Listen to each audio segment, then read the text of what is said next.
Olá, meu amigo, minha amiga. Tem muita coisa importante acontecendo aqui no Brasil no dia de hoje. Em relação à figura do ex-presidente da República, o inelegível, temos fatos novos, uma nova estratégia de defesa que certamente irá fracassar, como eu irei mostrar aqui para vocês.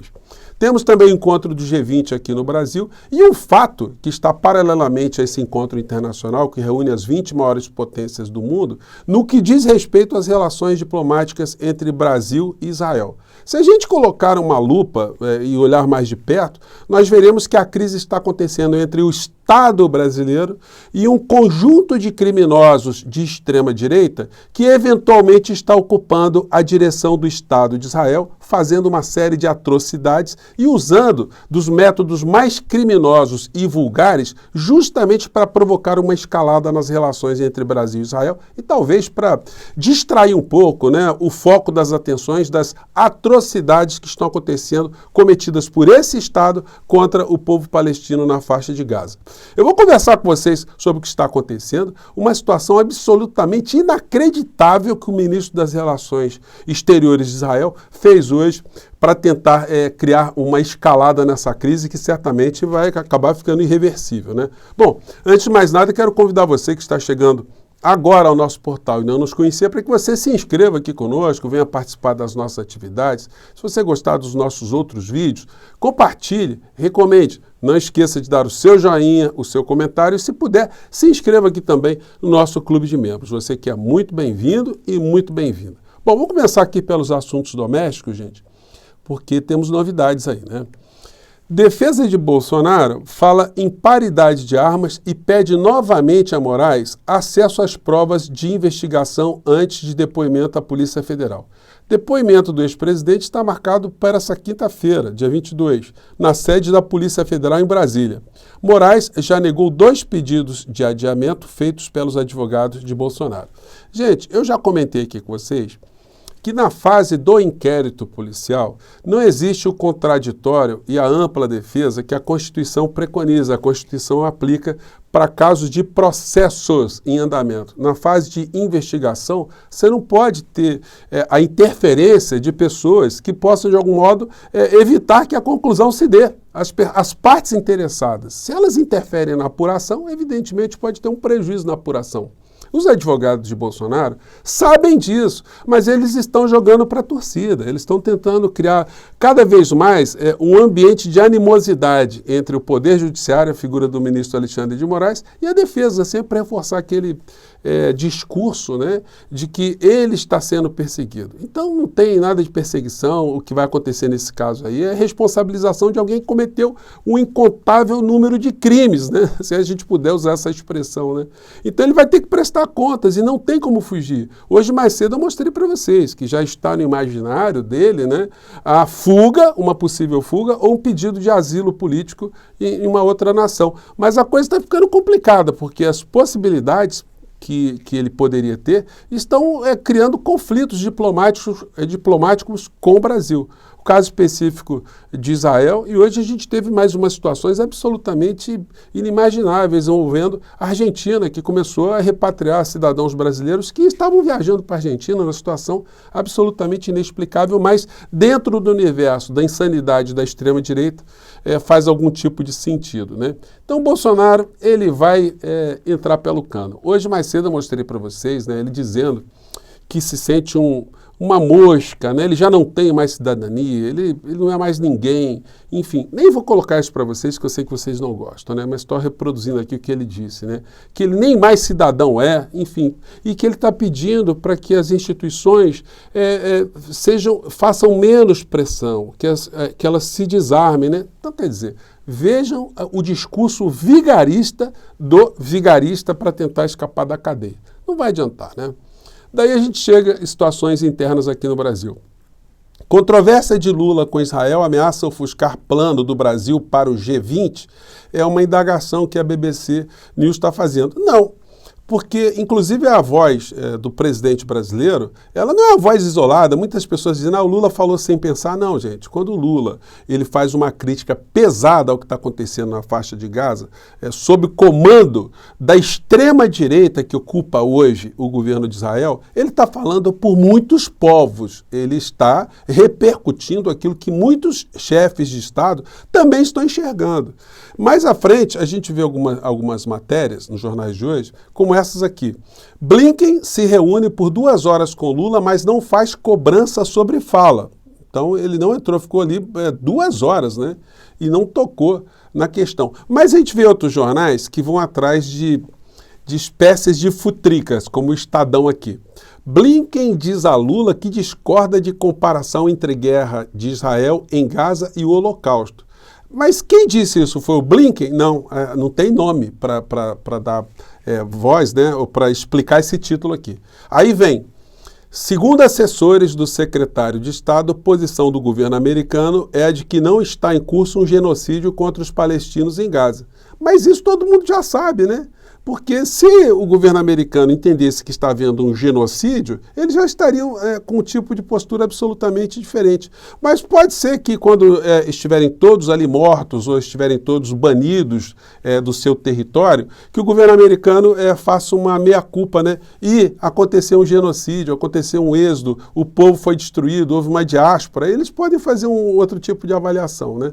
Então, está coerente a fala do representante dos Estados Unidos com aquilo que eles fazem no plano externo, né? Mas em relação, oficialmente, ao assunto Israel-Brasil, oficialmente o governo americano fez uma declaração protocolar ontem e não entrou mais no assunto.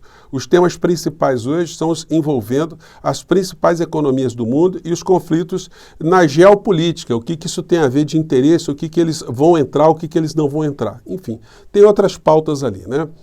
Governo brasileiro avalia expulsão de embaixador de Israel após atrito diplomático. Essa matéria aqui, gente, foi publicada às 8 horas e 45 minutos da manhã de hoje, né?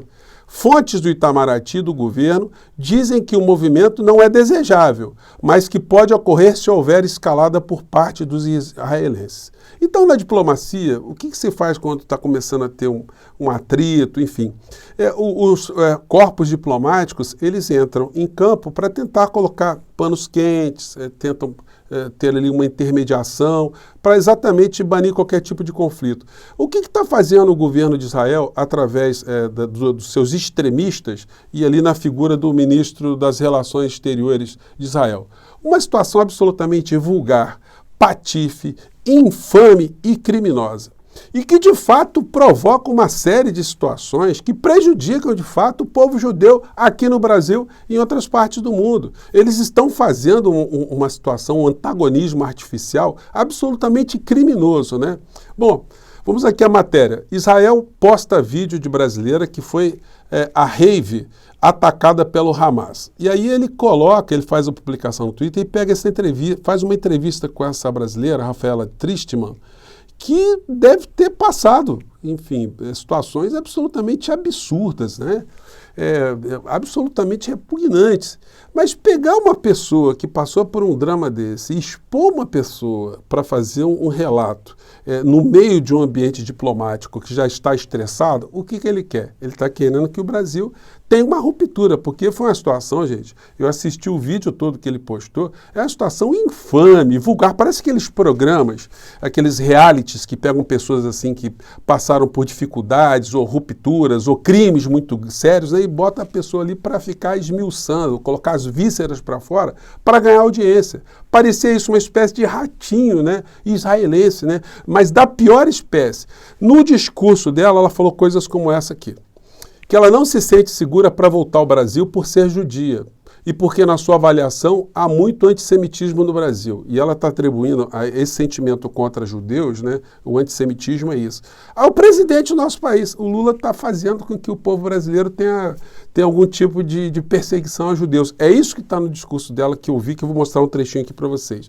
O governo Lula difama o antissemitismo e desrespeita a memória de 6 milhões de judeus que morreram no Holocausto. Gente, isso é uma infâmia, isso é uma mentira, né? É uma distorção. Mas isso está sendo utilizado, né, para esse sentido, para criar atrito, né?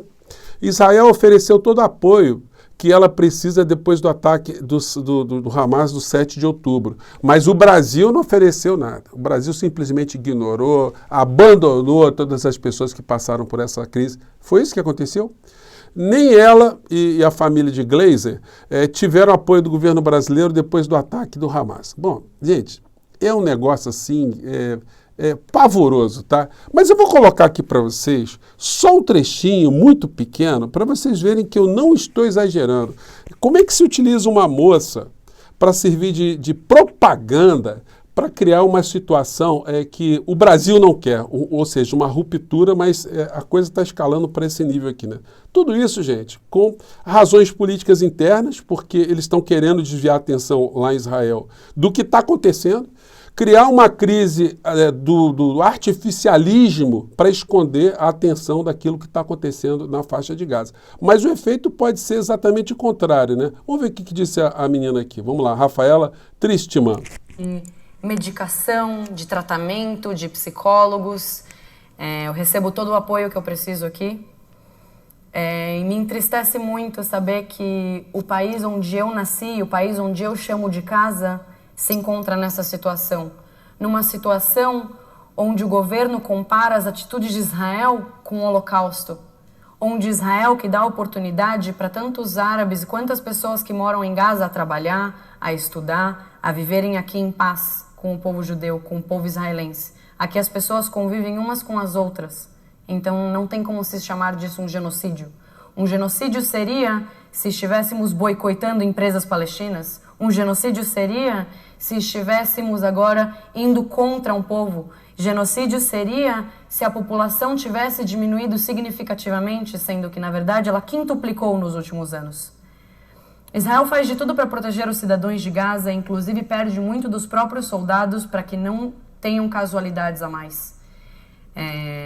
Israel demorou também um certo tempo para invadir Gaza, porque queriam proteger os cidadãos.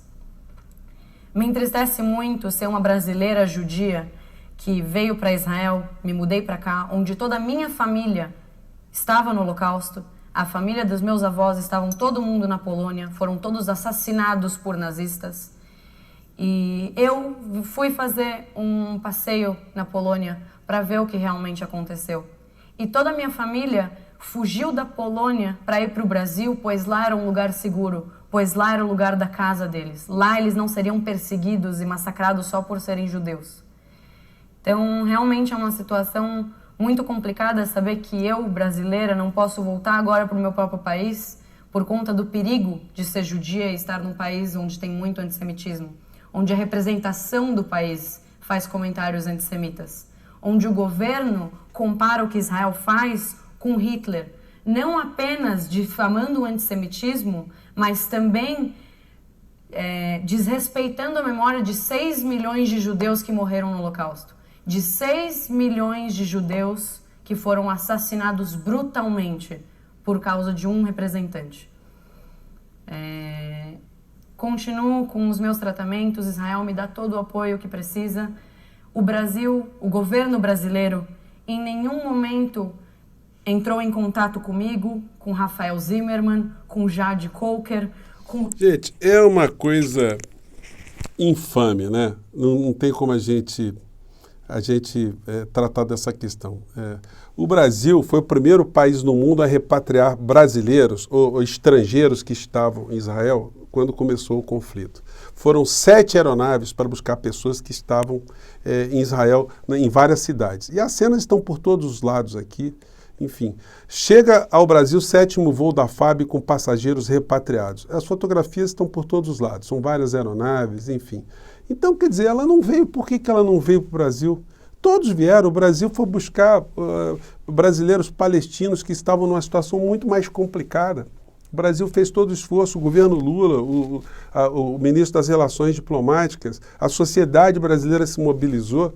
Então, gente, é uma covardia, é uma canalice, é um crime, é uma situação vulgar, abjeta o que esse ministro das Relações Exteriores desse governo de extrema-direita de Israel fez para escalar a crise. Agora, isso certamente vai ter desdobramentos, vamos ver como é que isso vai ser tratado pelos telejornais, como é que a opinião pública vai reagir e como o governo brasileiro vai reagir diante dessa situação, que nitidamente é uma provocação para buscar uma ruptura diplomática para desviar o foco das coisas, das atrocidades que eles estão praticando lá naquela região, né?